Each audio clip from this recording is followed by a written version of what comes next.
Welcome to the Encore Audio Archives YouTube channel. I'm Taper Dave, and this is my channel. I've uploaded hundreds of talks here that I've recorded at meetings in West LA, and I've also recorded conventions starting in 2013. I've got a bunch of those up. And Walt and Mary Murray, the original owners of Encore Audio Archives, started the company in the 80s, and Walt recorded Joe and Charlie's and a bunch of stuff down in Vista, California. My sobriety date is June 20th of 1994. I hope you find something you like, so please like and subscribe to my channel and comment down below. If you want to hear something that I don't have or that you don't see, I'll see that I get it. Anyways, take care and have a great day if you want to.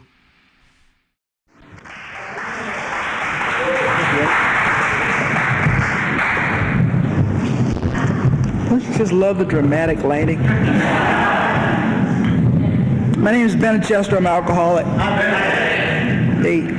I want to thank Don for asking me to come up and share. I don't know about anybody else, but the prospect of speaking in front of people makes me really nauseous. Because it's like, man, it's one of those times during 100 times during the course of the day where I ask myself, have I really changed? Is anything really different? Have I learned anything? Have I grown any? Generally, if I'm listening in my head, the answer is no.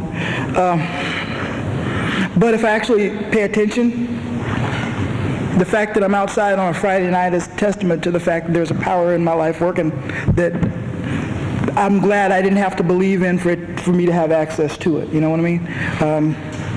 I'm a drunk. I am not a pretty drunk. I'm not a drunk that like goes places and has exciting adventures or anything.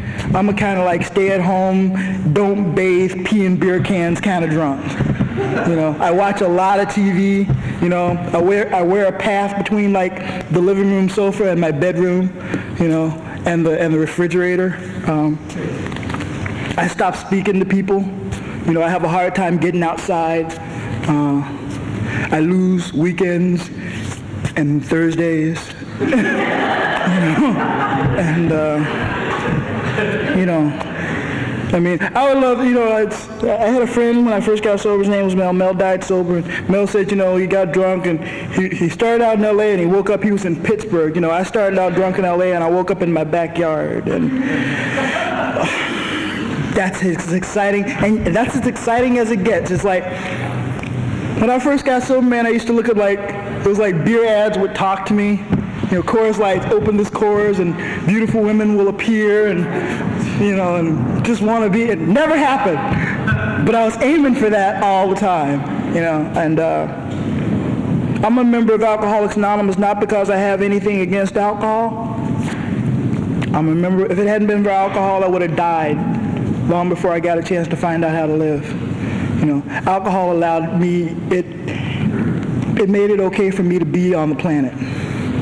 You know, if it hadn't been for alcohol, I don't think I would have survived my teens. My mind was just not happy. And so I'm not in Alcoholics Anonymous because I have anything against alcohol. I'm in Alcoholics Anonymous because it killed me. And when there finally became an opportunity for me to like learn that this thing was killing me and to do something about it, you know, it beat me up bad enough so that I was available to listen to it. So, you know, if I don't have anything to say to people that quit because it was a good idea. You know, if you quit alcohol because it was a good idea, congratulations. That is not my story. I quit alcohol a few times. It never took. You know, my problem isn't like quitting. My problem is how to stop starting. That's what Alcoholics Anonymous is about. You know, I'm from the South. I grew up in Memphis, Tennessee for the first 14 years of my life. I know you probably can't hear the accent because that only happens these days when I get really drunk, and I haven't been really drunk for a long time. My sobriety date is March 14th, 1989, because that was the day they let me out of the intensive care unit at Daniel Freeman Hospital, and I had the opportunity, if I wanted to walk away and go get drunk, and I didn't. On March 10th, 1989, I had my first spiritual awakening. My spiritual awakening is that I was stroking out in the back of a police car. I was having major convulsions. They had me in handcuffs, and the best idea I could come up with is that if I made enough noise and rushed them, they'd shoot me and this would all be over with. That was the best idea I could come up with. The other idea I could come up with, just to show you I was drunk, was part of my mind was going, I don't want to die like this. The other part of my mind was going, if I make enough noise, I'll scare him because I'm a large black man, I'm in convulsions. And the other part of my mind, to show you how many voices I got, was going, if you can just get a beer down, man, this will be okay. Don't sweat it, And I was trying to listen to all those voices, which would probably explain the condition I was in. I was half naked. I might start losing clothes after a certain point. I start getting hot when I'm drunk. Somebody identifies. I was in major convulsions, and there was nothing I could do about it. Now, I could tell you that leading up to that, when I started drinking, my idea was not to wind up at 26 years of age, stroking out in the back of my, having cops around me, scaring them to death, and, that wasn't what I was aiming for. At the beginning of that night, all I wanted to do was have a little fun. That was it. That was it. The only problem is because I have this illness, what it took for me at 26 to get fun, what I considered fun, and what it took for me at like 14 when I first started, the difference was that the stuff I was doing when I was 26 to have fun would have killed me when I was 14. But because I'm an alcoholic and I have this progressive illness, I needed so much stuff in my system to just get okay for 15 minutes that all I had to do was do a little bit too much, and I overshot the mark.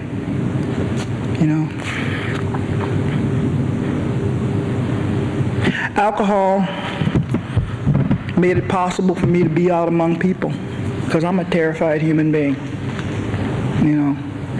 I'm one of those people that would meet people when I first meet them, look at them, say hi, and knew they instantly hated me. And that's all they said. And this comes from when I'm very, very small. Somewhere in the back of my mind, I knew I was not good enough, I would never be good enough, and nothing I could do would ever make me good enough.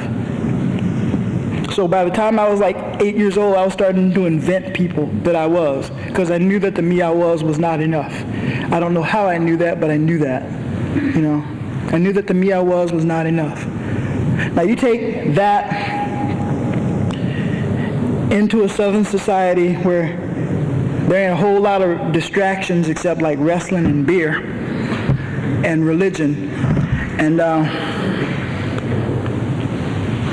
you mix a sensitive kid into a family that whose idea of emotional support is to hit you and say, "Don't cry, I'll give you something to cry about," and you got the ingredients for a major league alcoholic. Alcohol saved my life, and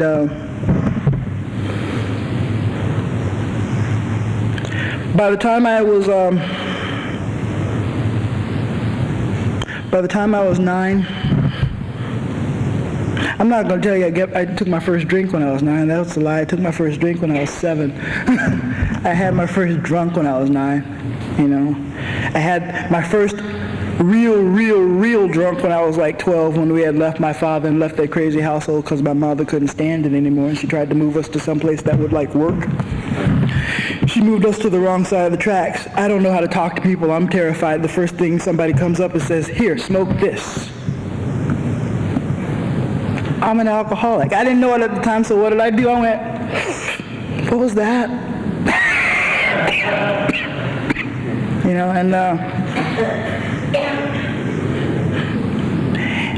And I relaxed for the first time in my life. I went off red alert. It was okay to be in my skin.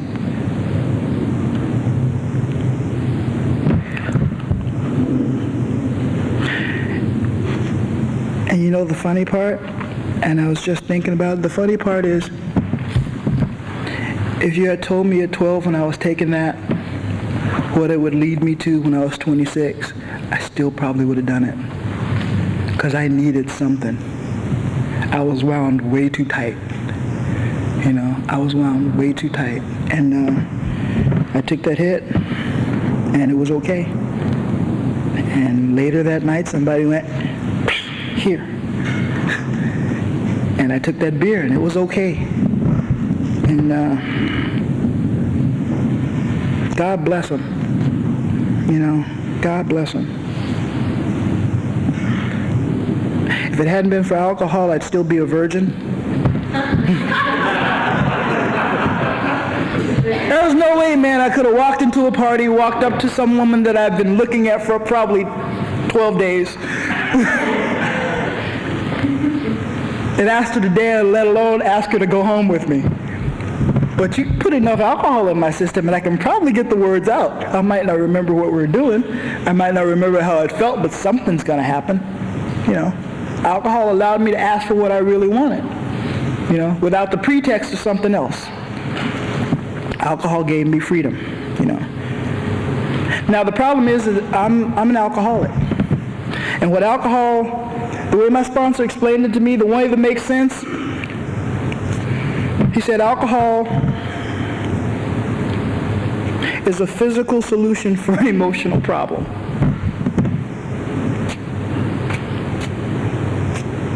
My emotional problem was I knew I wasn't enough, I'd never be enough, and nothing I could do would ever make me enough.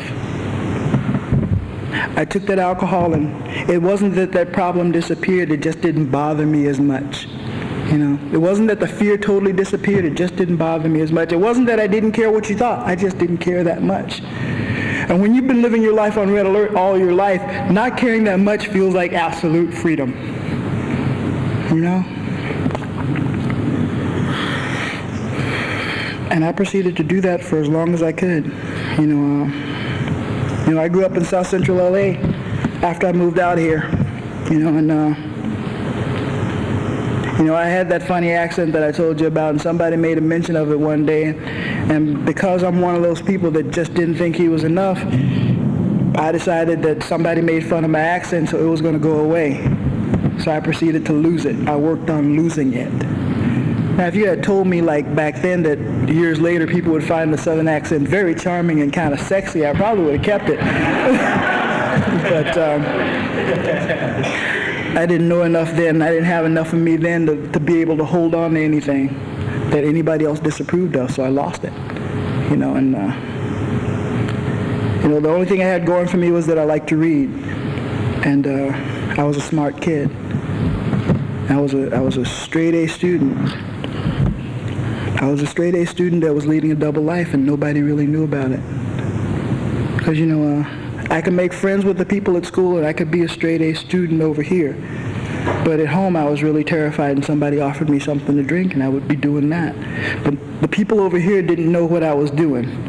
And the people over here didn't know that I was this straight A student because I was hanging out with the kind of guys that would have beat up this guy. Completely, you know. And the people that I was hanging out with over here would have looked at the guy that was hanging out and doing all that stuff over there, and they would have been scared to walk on the same side of the street. So I was real confused, what can I tell you? And I did that for a long, long time. I used to live in South Central, and I used to ride a bus 2.5 hours to go hang out with my friends to party with. It didn't feel like a long time. It didn't feel like a long ride because I knew at the end of it there was going to be freedom. I was going to be able to step aside and lay that guy back and be who I thought I really was. Now, the truth of the matter is neither one of those people are who I am. Somewhere in the middle is the person I am. But I didn't know how to get there. You know, so I had to get loaded. And you know, on the night in question, the night I had that spiritual awakening, like I said, man, I was just out to have a good time. You know, I wasn't out to hurt myself. I wasn't out to hurt anybody else. And I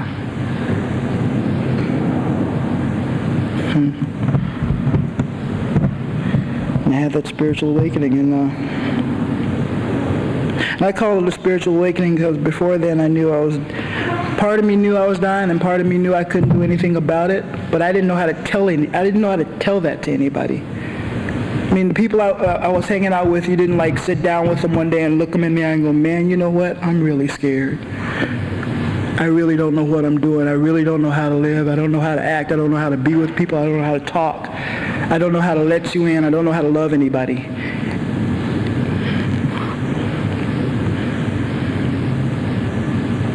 But that was what was all going on. And so the night I had that spiritual awakening, you know, I was stroking out.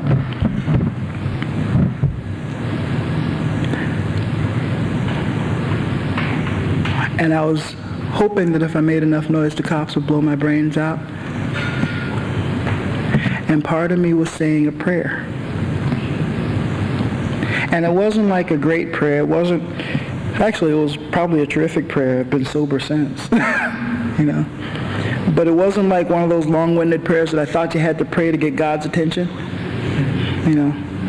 Didn't have any these or thous or those or any of that in it. The basic prayer was please. You know, please. Please don't let me die like this. I didn't even know what else was on the end of that, but it was just please. And I heard a voice that said, you've always wondered if there is a God. There is.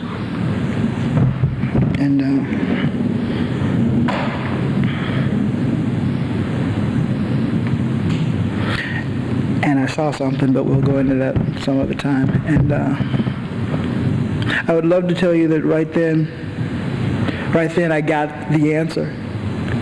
What I can tell you is that for some strange reason I didn't go through with that plan to go completely crazy and for the cops to blow my brains out. I stayed still long enough for them to take me to the hospital, for them to strap me on a gurney, for them to save my life against my will.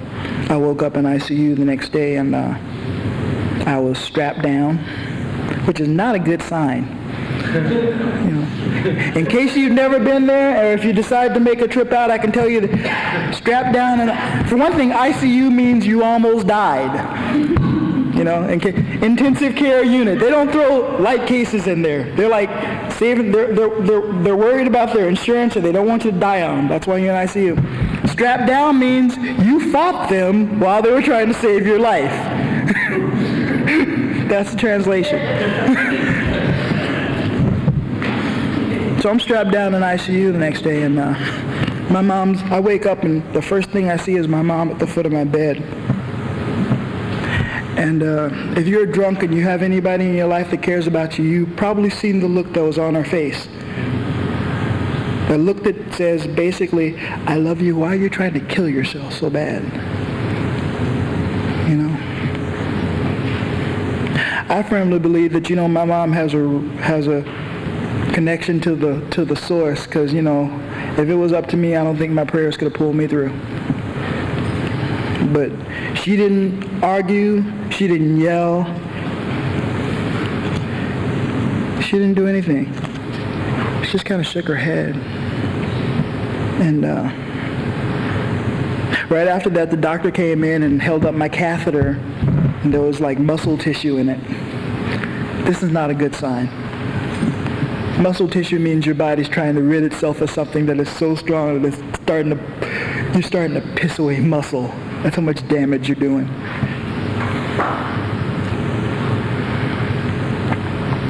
Part of me was still going, you know, I think I need a beer.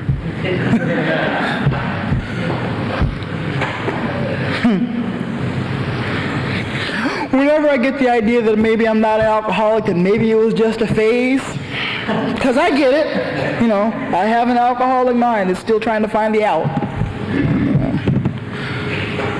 I still have my hospital bracelet someplace. I kept it. And for a while, when I was going to the meeting, because I went to my first meeting in that hospital 2 days after I got out of ICU. For a while, when I went to that meeting, my sponsor used to instruct me to go down to ICU, look in the window, see if you're still there. If you're not there, you're having a good day.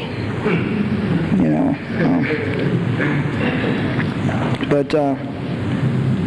You know, so, and after that, after my doctor came in and did that, my nurse came in, and I was 12-stepped by a nurse in the program of Alcoholics Anonymous. You know. And I was really happy that, you know, I'm really glad that nobody asked me if I was an alcoholic when I first got here, because I couldn't have honestly answered that question. You know, she didn't ask me if I was an alcoholic. What she asked me was I interested in the rehab program that was at the hospital, and part of me went yes before I had a good chance to think about it real hard. You know, because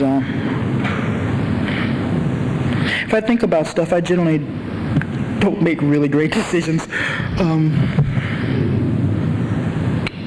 So I went yes, and she enrolled me in that program, and I got this $15,000 big book that I have in front of me. You know, I call it my $15,000 big book because that guy Mel that I was telling you about earlier, part of his 12-step work was coming in that hospital and sitting down with a bunch of newbies, shaking, and sitting there and reading the book to us whether we wanted him to or not. You know, and Mel said the first thing that a person in Alcoholics Anonymous said that ever pissed me off. Mel said, most of you are not going to stay sober. Now, I didn't even know if I wanted to stay sober at that point, but the fact that he told me that I wouldn't pissed me off. And he said, most of you are not going to stay sober. And since most of you aren't going to stay sober, the only thing you're going to get out of this wonderful experience, out of your terrific insurance, is a $15,000 big book. And if I had a $15,000 book, I'd read it. So I started reading mine. My book looks like this not because I can quote it chapter and verse. I don't have enough brain cells to remember how to do that. My book looks like this because I'm crazy. And I carried it every place I went for the first 6 years of my sobriety because it was my cross against, the evil stuff out there. Because I knew, left to my own devices, man, left to my own self, the best thing I can do is rip me off. The best thing I can do is throw me away. I've been doing it for years. But my sponsor told me if I read this book, I might be okay. He didn't say I would be okay. He said, you might be okay. If you can find yourself in that book, you might be okay. So I started reading. I started trying to find myself in this book. And my first meeting of Alcoholics Anonymous, I'm sitting in that room, and this is what I'm telling you. Our first meeting of Alcoholics Anonymous, I'm sitting in that room. I'm glad nobody asked me if I was an alcoholic because I would have to lie. I'm sitting in that room, and I'm at a round table, and you know how they do at some meetings? They start introductions, and they say their name, and hi, I'm Joe, I'm an alcoholic. Hi, I'm Bill, I'm an alcoholic. Hi, I'm Sue. And I saw this wave coming toward me. Everybody identifying. I'm sitting there, man, and, I'm in clothes that are borrowed because they had to cut mine off me. I don't know if I'm really alive or dead. I see this wave of something coming toward me, and I told my first successful lie, and I have been lying for years. My first successful lie, my lie was, my name's Bennett, I'm alcoholic. Had no clue what that meant. Thank God. And everybody clapped. They didn't know it, but they got me right there. I'm an approval junkie, and I said, my name's Bennett, I'm an alcoholic, and I started, it wasn't like I felt at home. It wasn't even like I believed it, but it was the first time I'd ever said it without meaning it as a joke. My name's Bennett, I'm an alcoholic.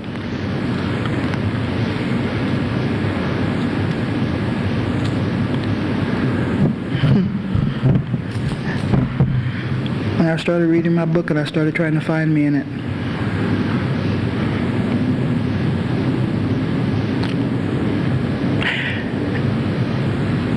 What I found was a really frightened human being who had never known how to be on the planet.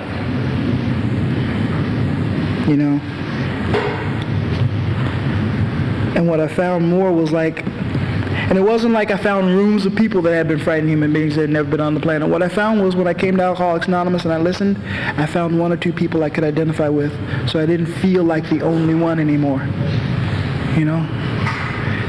See, the thing of it is if I'm the only one, I'm the freak. But if there's more than one, then I got a shot. And what I found was I wasn't a freak. I found more than one of me. I found more than one person that thought like me. And I found the idea and the possibility that I could live with this stuff, doing this stuff, without having to drink even when I wanted to. And I'm going to tell you, if you're waiting on a good motive to either work the steps or call your sponsor, don't, because that's not my experience. I worked the steps the first time to get my sponsor's approval. I called my sponsor the second time because there was a woman in the Monday morning meeting that I went to that I didn't know how to say hi to, I mean, if you've been drinking since you're 14, since your formative years, all of a sudden you're 27, sober on the planet for the first time, walking up to a woman going, hi, is a truly frightening experience. So I called my sponsor, and I told him, Israel, I don't know how to say hi to this woman. He says, write an inventory. I said, okay, like any new guy. And in the back of my mind, I'm going, what the fuck does an inventory have to do with saying hi to this woman? You know? What the inventory had to do with, like, was addressing my fear really for the first time. And then asking, and then telling another human being, and then asking for help with it. You know, I never did say hi to that woman, but I'm sober almost 11 years. You know, and in that time, you know, I keep coming back to the theme of being powerless and surrendering. I keep coming back to the idea that possibly I'm wrong, and if I'm wrong, maybe there better be hopefully a power greater than me that can, like, restore me to sanity. Give me some clarity, give me some perspective, help me live past my fear, you know. And if there is, maybe I should possibly consider turning my life and my will over to it, you know. Maybe if I'm scared, angry, resentful, maybe I want to write all that kind of stuff down and share it with somebody, let them know how I think. Because if I don't let anybody know how I think, then I'm back to being the only one, and then I'm back to being a freak. You know, if I can trust another human being, I can get out of me, I can stop being a freak, I can become a part of. I can look for an answer, you know. I can surrender that uniqueness that I think I have that keeps me separate and afraid. I can ask for help to grow up some. I can clean up. If you live your life on a basis of anger and fear most of your life, you've probably stepped on a few toes. But the steps of Alcoholics Anonymous say that if you have stepped on some toes, you can go back and go, oops, I am so sorry I did that. What can I do to make it okay? So I started doing that. I started praying to this God that I did not believe in, hoping for a new answer to my old ideas. And I do this when I'm asked, you know. I started going, I had a friend of mine a couple of years ago who said, man, I stayed sober the first 5 years just to see how you'd turn out. Because you were nuts. You know, and you catch me on any given day, and, you know, some days I want to walk up to people and go, you know what, I'm not drunk. That wants to be the first thing out of my mouth because I feel just not with it. And then there are other days, man, where I walk up to people and I just go, I wish I could just give you this thing I got. Because some days, man, I'm walking in the sunlight and I'm inside my skin and it's okay and it's a good day to be here. It's a good day to be sober and alive on the planet. And if I'm sober long enough, those days will outweigh the other days. That's what I'm waiting on. What I've figured out is that my spiritual awakening, the second one, as the result of the steps, isn't this big burning bush concept of God. It's God with a small g that lets it be okay for Bennett to be here on the planet sober, without a drink or a fix or a pill. To walk into a room full of people that I don't quite know, to come share my experience, strength, and hope in whatever fragmented fashion it might come out. To tell people when they come in that, you know, you probably feel really, really crazy. The bad news is you are. The good news is there's something you can do about it that does not involve getting loaded. It's called the Steps of Alcoholics Anonymous. It's called the Program of Alcoholics Anonymous. It's called the Fellowship. The steps are to make it okay for me to be here.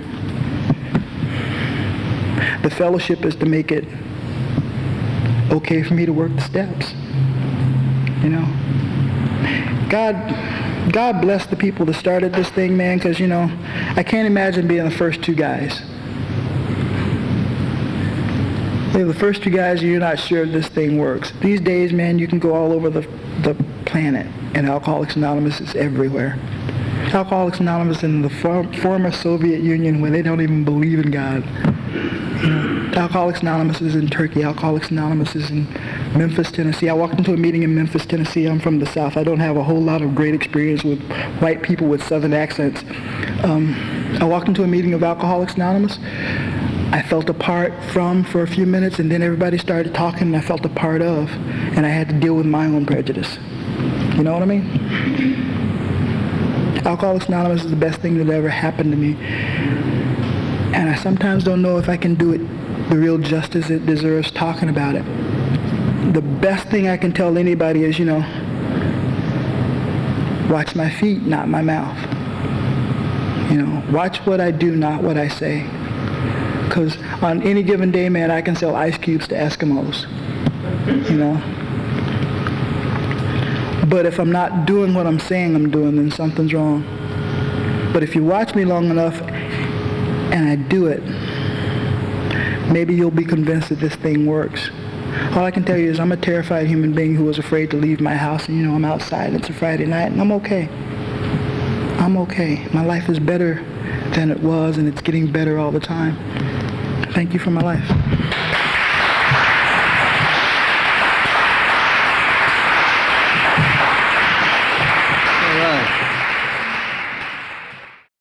Sorry to interrupt your viewing. Taper Dave here. Just wanted to take a second to ask you to like and subscribe to my channel. Let me know if you like what you're listening. I've got some very good talks here, and this one's a great one. Just curious, do you think this is better than Zoom? Tell me what you think. Okay, this is how I prepare my drone for launching. I like to do it inside the cab of my truck so I'm not standing outside in the weather. To install the joysticks for control, up and down, right and left, powered on. I have an Android phone that I use to connect it to the drone with. And it's actually controlled through the iPhone, through an app. Oops, wrong way. It's actually controlled through the iPhone, or through this Android phone, through the app. It's actually controlled through the Android phone, through an app, and you connect it through this short connection right here.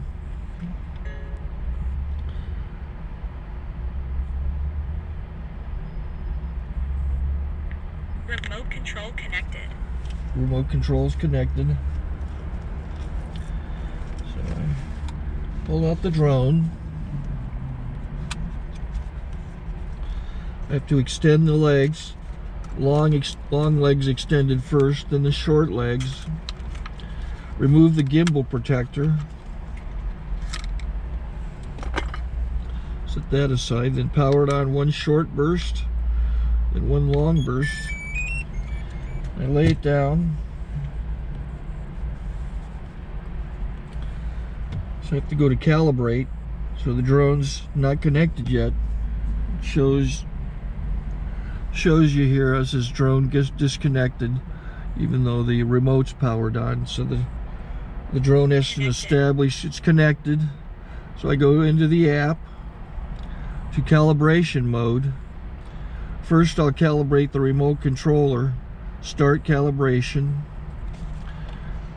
Out, in, oop, out, in, up, down, and then this little wheel is to control the gimbal. So it's calibrated. Go to gimbal calibration, start calibration, and then it calibrates the gimbal. I don't know if that shows up. The gimbal's moving all over the place. Changes, you can see it on the video. And I'm calibrated to take off. It's acquired 7 satellites at the moment. There are 26 satellites up in the sky, which it has to acquire before you can take off. So it's connected. It's got enough satellites. This is white. I can go to press this little arrow button, swipe right to take off, and it would start the motors if I slid this to the right. but I'll wait till I get outside. Don't want to do it inside.